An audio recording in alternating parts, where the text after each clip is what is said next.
దేవుని వాక్యమైన పరిశుద్ధ గ్రంథం బైబిల్లో నుండి ద్వితీయోపదేశకాండం 31వ అధ్యాయాన్ని చదువుకుంటాం.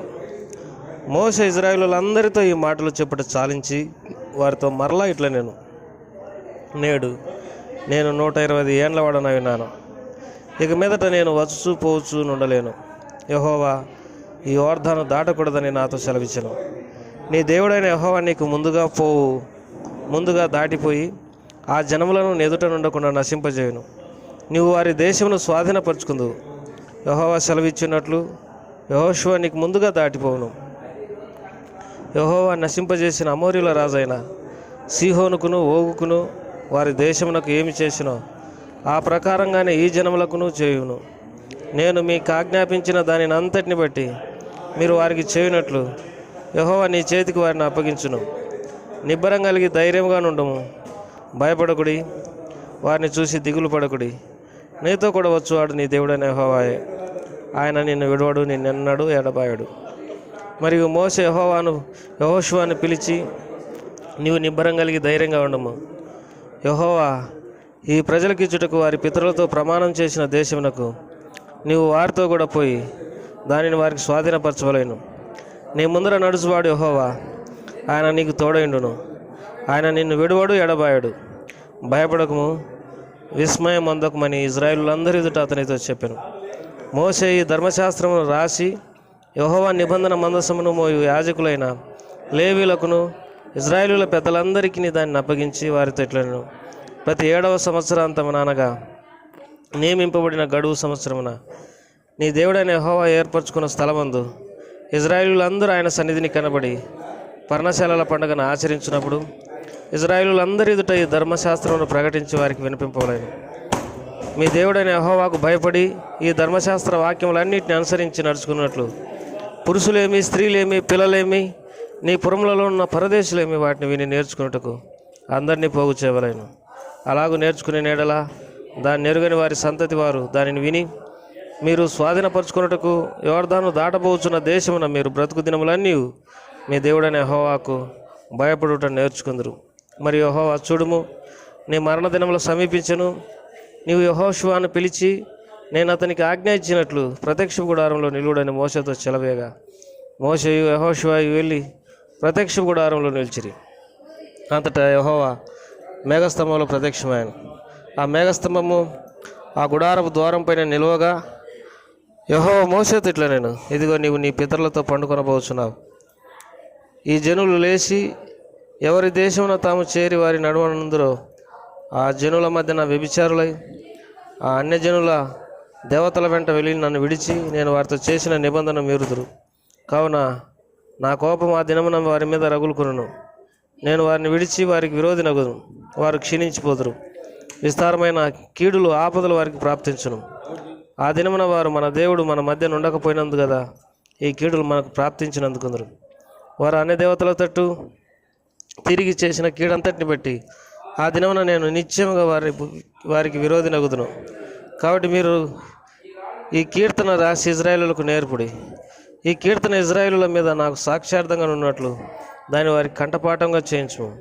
నేను వారి పితరులతో ప్రమాణం చేసినట్లు పాలు తేనెలు ప్రవహించు దేశమున వారిని ప్రవేశపెట్టిన తర్వాత వారు తిని త్రాగి తృప్తి పొంది క్రొవ్విన వారి అన్య దేవతల తట్టు తిరిగి వారిని పూజించి నన్ను తృణీకరించి నా నిబంధనను మీరుదురు. విస్తారమైన కీడులు, ఆపదలు వారికి సంభవించిన తర్వాత ఈ కీర్తన వారి ఎదుట సాక్షిగా నుండి సాక్ష్యం పలుకును. అది మరోబడక వారి సంతతి వారి నోట నుండును. నేను ప్రమాణం చేసిన దేశమున వారిని ప్రవేశపెట్టక మునిపే నేడే వారు చేయు ఆలోచన నేను ఎరుగుదును అనేను. కాబట్టి మోషే ఆ దినమందే ఈ కీర్తన రాసి ఇశ్రాయేలులకు నేర్పెను. మరియు నూను కుమారుడైన యెహోషువకు ఇలాగూ సెలవిచ్చెను, నీవు నిబ్బరం కలిగి ధైర్యంగా ఉండము. నేను ప్రమాణపూర్వకంగా వారికి ఇచ్చిన దేశమునకు ఇశ్రాయేలులో నీవు తోడుకొని పోవలేను. నేను నీకు తోడైందును. ఈ ధర్మశాస్త్ర వాక్యములు మోషే గ్రంథమందు శాంతముగా రాయటం ముగించిన తర్వాత మోషే యెహోవా నిబంధన మందసమును మోయి ఇశ్రాయేలీయులను చూసి ఆజ్ఞాపించినదేమనగా, మీరు ఈ ధర్మశాస్త్ర గ్రంథమును తీసుకొని మీ దేవుడైన యెహోవా నిబంధన మందసపు ప్రక్కన ఉంచుడి. అది అక్కడ నీ మీద సాక్ష్యార్థంగా ఉండును. నీ తిరుగుబాటును నీ మూర్ఖత్వమును నేను ఎరుగుదును. నేడు నేను ఇంకా సజీవుడనై మీతో ఉండగానే ఇదిగో మీరు యెహోవా మీద తిరుగుబాటు చేస్తారు. నేను చనిపోయిన తర్వాత మరి నిశ్చయంగా తిరుగుబాటు చేదురు కదా. మీ గోత్రముల పెద్దలందరినీ మీ నాయకులను నా యొద్దకు పోగు చేయడి. ఆకాశమును భూమిని వారి మీద సాక్షులుగా పెట్టి నేను ఈ మాటలను వారి వెనికిడిలో చెప్పేదను. ఎలా అనగా నేను మరణమైన తర్వాత మీరు బొత్తిగా చెడిపోయి నేను మీకు ఆజ్ఞాపించిన మార్గమున తప్పుదురా నీవు. ఆ దినముల అంతమందు కీడు మీకు ప్రాప్తమగునని నేను ఎరుగుదును. మీరు చేయు క్రియల వలన యెహోవా కోపం పుట్టించున్నట్లుగా ఆయన దృష్టికి కీడైన దానిని చేదురు. అప్పుడు మోసే ఇజ్రాయేలుల సర్వ సమాజం యొక్క వినికిడిలో కీర్తన మాటలు శాంతంగా పలికెను. ప్రియమైన సోదరులారా, ద్వితీయోపదేశకాండం 31వ అధ్యాయంలో మరి కొన్ని విషయాలు మోసే తిరిగి ఇజ్రాయేలులోకి సెలవిస్తూ వచ్చినాడు. ద్వితీయోపదేశం అనగా ఒకసారి చెప్పిన దానిని మరలా మరి తిరిగి చెప్పడాన్ని ద్వితీయోపదేశం అని అంటారు. కనుక వారితో సెలవిచ్చు మాట ఏంటంటే మరి ముఖ్యంగా సీహోను రాజు గురించి, ఓగు రాజు గురించి మరి వారికి జ్ఞాపకం చేసినాడు. ఎందుకంటే బలమైన ఆ రాజులను దేవుడు ఏ రీతిగా చంపినాడు. మోసే ఇజ్రాయేలులకి మాటలు ఎందుకు తెలియజేస్తుంటున్నాడంటే, ఇక నేను మీ ముందర వచ్చుచూ పోవచ్చు ఉండలేను, ఎందుకంటే దేవుడు ఈ నదిని దాటకూడదు, ఎవరు దాని నదిని దాటకూడదు అని సెలవిచ్చినాడు కనుక నేను వెళ్ళిపోతున్నాను. నేను వెళ్ళిపోయిన తర్వాత మేమేం చేయాలని భయపడతారేమో, భయపడాల్సిన అవసరం లేదు. మీకు ముందుగా ఉండడానికి యెహోషువ ఉన్నాడు. మరి నిబ్బరం కలిగి ధైర్యంగా ఉండుడి, భయపడకుడి, దిగులు పడకుడి అని దేవుడు వారిని మోసే ఇజ్రాయేలులను మరి ధైర్యపరుస్తూ వచ్చినాడు. మీకు ముందుగా నడవడానికి యెహోషువ ఉన్నాడు అని మరి మోసే ఇజ్రాయేలులకు సెలవిచ్చినాడు. యెహోషువను దేవుడు మోసే తర్వాత ఏర్పరచుకున్నాడు. కారణం ఏంటంటే యెహోషువ, కాలేబులు తన దేవుడైన యెహోవాను నిండు మనసుతో అనుసరించినటువంటి వారు. తర్వాత యెహోషువ దేవుని ఆత్మను పొందినటువంటి వాడు. యెహోషువ మోసేకు పరిచారకుడుగా ఉంటూ మరి మోసే విషయమై ఎంతో పట్టింపు కలిగినటువంటి వాడు. దేవుని సన్నిధానంలో నిలబడినటువంటి వ్యక్తి, ఉన్నట్టుగా సమాచారం తెలిపేటటువంటి వ్యక్తి. మరి యెహోషువ దేవుని మాత్రమే సేవించాలని ఆశ కలిగినటువంటి వాడు.